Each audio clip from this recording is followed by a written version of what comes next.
দেখ তুই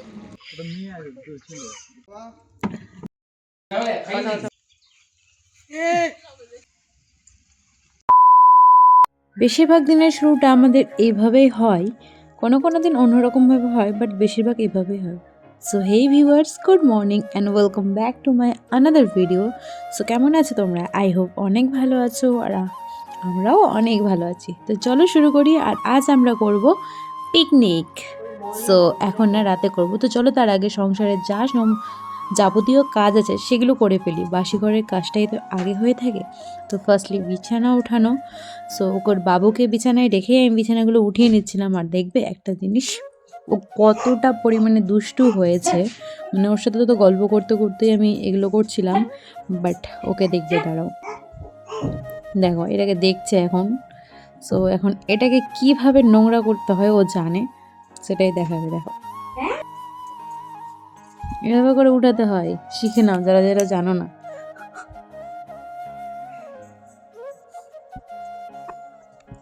আগে করতো না, বাট এখন করে, দেখছো নিচ থেকে ও টেনে বের করলো ওটাকে।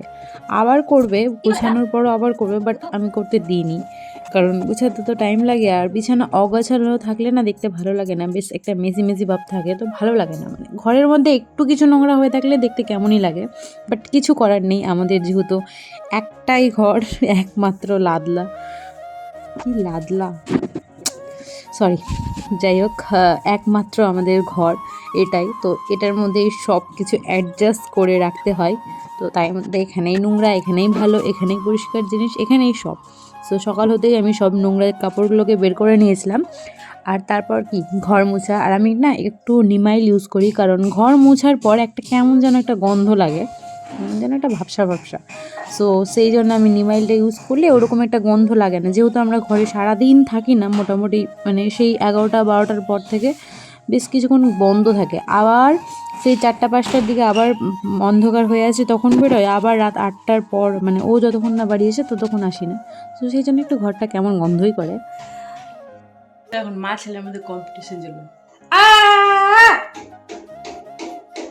এটা হচ্ছে দুষ্টু পাপা। যাই হোক, মানে ক্যামেরা অন হয়ে গেছে, তো আর কিছু আওয়াজ বেরোবে না ওর মুখ থেকে।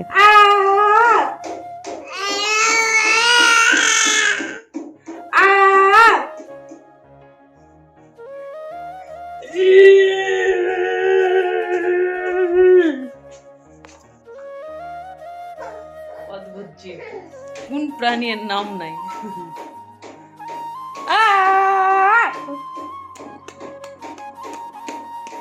ঘুম থেকে উঠো, বাইরে বেরাও, এদের মুখ দেখো, রাস্তায় বেরাও, এদের মুখ দেখো, যেখানেই থাকো ক্লিন।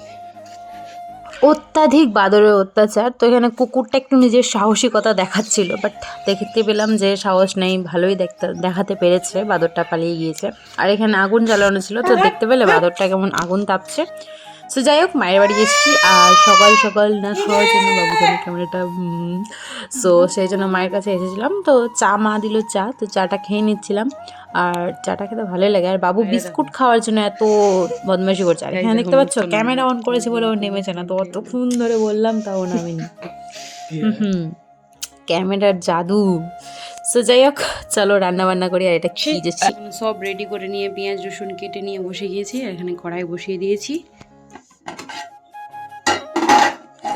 সব রেডি করার কারণটা হলো আমাদের বেশি মানা, তো ওরা করতে গিয়ে কি হলো, সমস্ত ডাল পড়ে। জলদি কা কাম শয়তান কা। ফাইনালি ডান।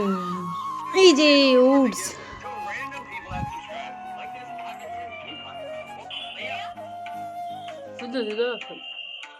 এরকমই ওটস করেছে। আর ওটাকে দেখো আমার বাবু কত এনজয় করে খাচ্ছে।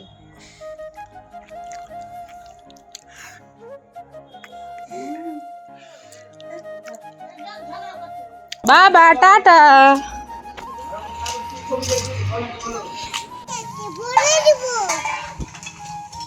কি আছে বেটার হাতে?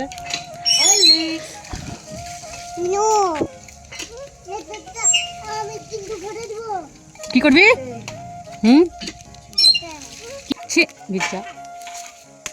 তোকে এর মতো ভরে দিব।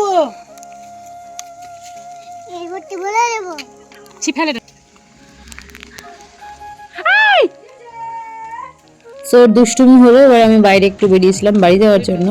আর এখানে এসেছিল জেঠিমাদের লাইন ঠিক করতে, মানে 1 মাস পর লাইনটা দিল অবজেকশন জানানোর পর।